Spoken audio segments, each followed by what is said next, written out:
সাঁকো পার হওয়ার জন্য ভ্যানে রুগী নিয়ে অপেক্ষায় স্বজন, কেউ কেউ অপেক্ষা করছেন পণ্য নিয়েও। তাদের অপেক্ষা ঝুঁকিপূর্ণ সাঁকো পার হওয়ার।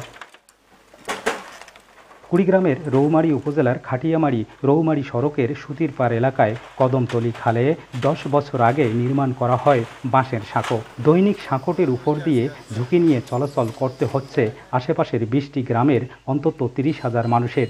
এতে চলাচলের পাশাপাশি ভোগান্তি পোহাতে হচ্ছে পণ্য পরিবহনেও। এলাকাবাসী বলছেন, যে কোনো সময় নড়বড়ে এ সাঁকো ভেঙে গেলে ভোগান্তি আরও বাড়বে। জীবনের ঝুঁকি নিয়ে আমরা মনে করে ব্রিজটা পারাপার হই। এই বাঁশের ব্রিজ দিয়ে আমাদের যাতায়াত খুব কষ্ট হয় এবং কোনো ছেলে মেয়ে স্কুলের মধ্যে বর্ষা মাসেও যেতে পারে না। অসুস্থ মহিলাও নিয়ে যায় পেইনে, এই রাস্তা দিয়ে হাইটের পেইনে কষ্ট।